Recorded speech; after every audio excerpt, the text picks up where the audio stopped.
I'm here fighting for women's rights and for women's equality. It is not about the leader. The power of our democracy is in us.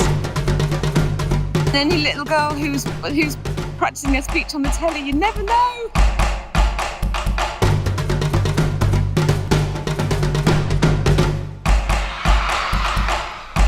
We have our voices, and we are not going anywhere. Now let's go get it done.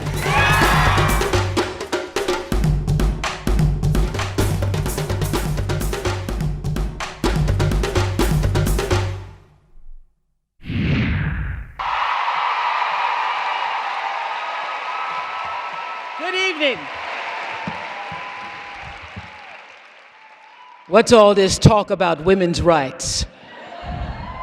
Little man in the back there say women ought not to have as much rights as men because women needs to be helped into carriages and over mud puddles. Well, I tell you, ain't nobody helped me into no carriages, and I ain't been helped over nary a mud puddle, and ain't I a woman? I done planted and plowed, gathered into barns, and worked as much and ate as much as any man when I could get it, and no man could head me, and ain't I a woman? I done born 13 children and seen them all sold off into slavery, and when I cried out with a woman's grief, ain't nobody but Jesus heard me. And ain't I a woman? What I know is if one woman, Eve, was able to turn this world upside down all by herself, look like to me all these women's in this room together ought to be able to turn it right side up.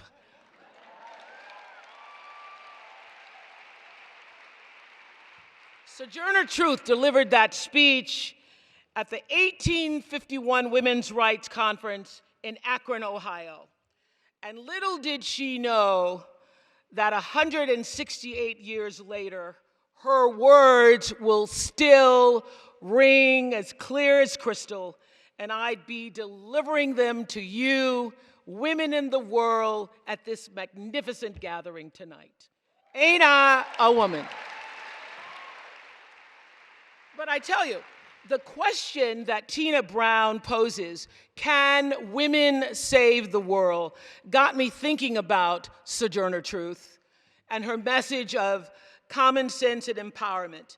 It also reminded me of a moment that I shared with Nelson Mandela in his living room several years ago. I had just told him that I wanted to build a school for girls in South Africa, and he asked, why only girls? And I said, because I am one. And because I understand what it's like to have been a poor girl wanting to do good in the world, but not having the means to do it. And that the future of the South African nation really depended upon finding leadership and partnership of great women. And I wanted to start the process by building promising young girls for the future so that they could lead South Africa as remarkable leaders. That is what I have done and what I continue to do. And I'm proud to say that these little pups, I call them little pups, come to us from 9 provinces all over South Africa, rural communities, townships. And every girl that has come to my school since 2007 has graduated and gone to college. Every single girl. With the goal of becoming a leader in her own life. Can she save the world? Well, I teach them first, save yourself. And then offer what you know to help save your family, and then your community, and then your world. I teach a class once a year to the graduating seniors, trying to cram everything that I wish somebody had told me before I graduated into a week. I call it Life 101. And my primary offering in that class is this. It is your job to make yourself whole. Not perfect, but whole and full. Your real work in life, your real work, is to fill yourself till your cup runneth over, so that you're never grasping and needy, clamoring and insecure. But you can live your life assured in your worthiness and your right to be here and to become the best version of yourself as a woman being. I teach them that there is no life without cultivating a spiritual life, because you are first and foremost a spiritual being having a human experience. And if you lose sight of that, it's easy to get lost in the world, and no one can save a world that they're lost in when they've lost sight of their own North Star. So having a spiritual life actually means actively and ritually creating the space in your life all the time for gratitude, for kindness, for empathy, for inspiration, for joy, and for reverence for life in the home of your soul first. And then working to spread that inner joy outward.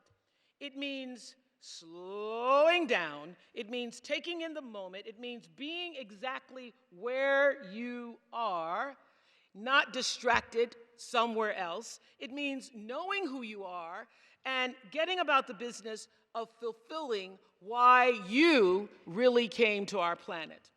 And also knowing that just being who you are, the reach of your arms, the span of your hips, the stride of your steps, the curl of your lips, as Maya Angelou used to say, makes you a phenomenal woman.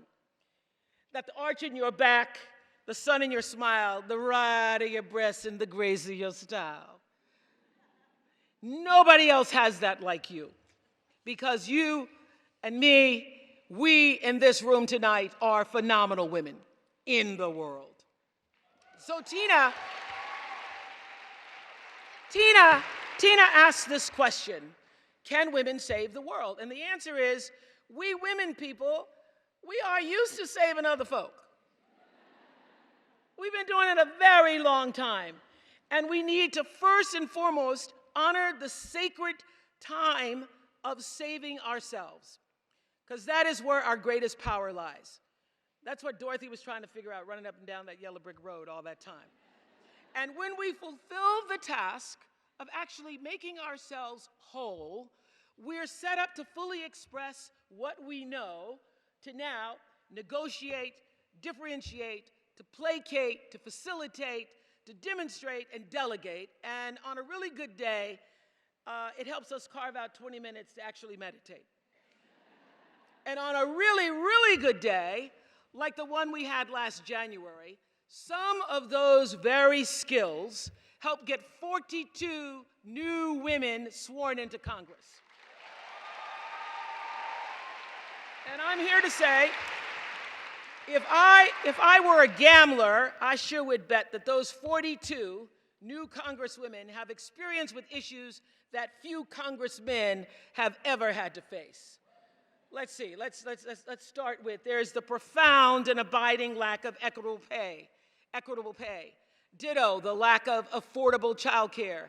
There's the distinct possibility of being sexually assaulted in college or raped on a date. There are the bosses who believe that the female anatomy is theirs for the grabbing. There's the shocking abuse of women serving in our military, and we could go on and be here all night.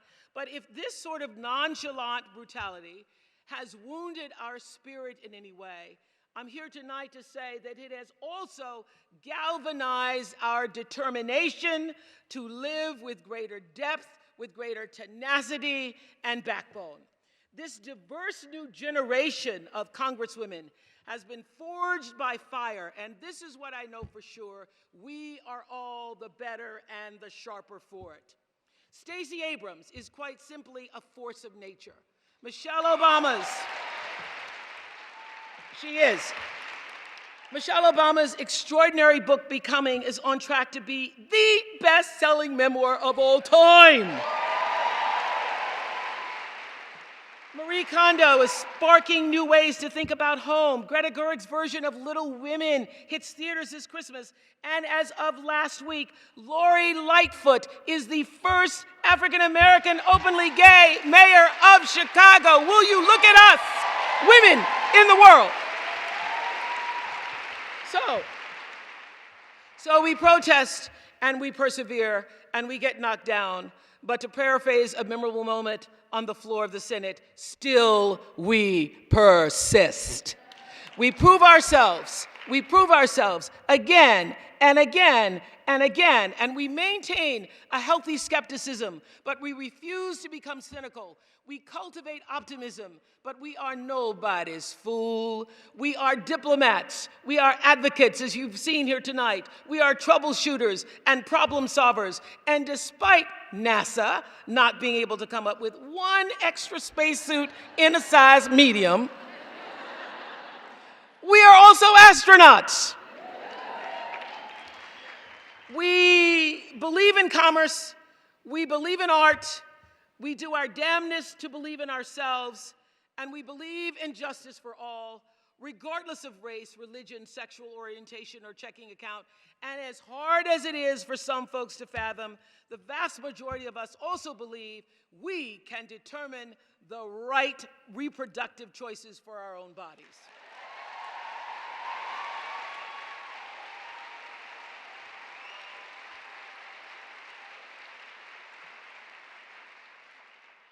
We are there for our aging parents. We're there for divorcing friends and scary teenagers. We're good listeners and we're badasses. And above all, we show up. We show up. Can women save the world? I'd say we've been doing exactly that, Tina, for so many years. Whatever the reason, women are givers of life, not masters of war. And conferences like this one actually inspire us to continue to do the work. So I want you to leave here today. I want you to pick a cause, any cause. For sure, we have plenty to choose from. There's gun violence and climate change and systemic racism. There's healthcare and media bias. The homeless need opportunity and the addicted need treatment. The dreamers need protection. The prison system needs reforming. The LGBTQ community needs acceptance. The social safety net needs mending, and a whole lot of women deserve, are entitled to more than 80 cents on the dollar. So clearly, women in the world, if we want to save the world, we have got to continue to rock the boat, to join forces, to scrap the rules, and then when the smoke clears and all the naysayers who say it couldn't be done settle down, we've got to reinvent this game. Because I don't have to tell any of you that the game was not built on a level playing field. But the good news is that this knowledge only reinforces our resolve. It also amplifies our humanity. And at this point, we actually need all the decency we can get. We live in a country that has somehow confused cruel with funny, serious with intelligent, attitude with belief, personal freedom with stockpiling assault weapons, and what is moral with what is legal. So it's time for women in the world to set the agenda. It's time for women to redefine the message. And we need to make that message a positive one. Let's make it ambitious and inclusive and brimming with hope, because you can't get what you want by focusing on what you don't want. This is about the need to establish as many meaningful connections as we can. If we're going to save the world, we have to find a way to connect to each other, to connect to the nature that we're killing, to animals, to history, to an acknowledgement of the lingering trauma of racism and sexism. We need to connect to the people we love and mean something to us, and more than that, to the people who don't. That doesn't mean we always have to agree with another person's philosophy. It means we, if we're going to continue to survive and thrive on this planet, have to find ways to transcend the politics of division and embrace the places that bond us, where we find our human ground. So fortunately, being woke to humanity, to fear, to pain, to need, happens to be one of the things that we women people specialize in. We don't build walls, we build bridges. And as Tina pointed out in her excellent Times op-ed piece, we have only to look at Prime Minister Jacinda Ardern's response to last month's massacre in Christchurch, New Zealand. I've never seen such leadership.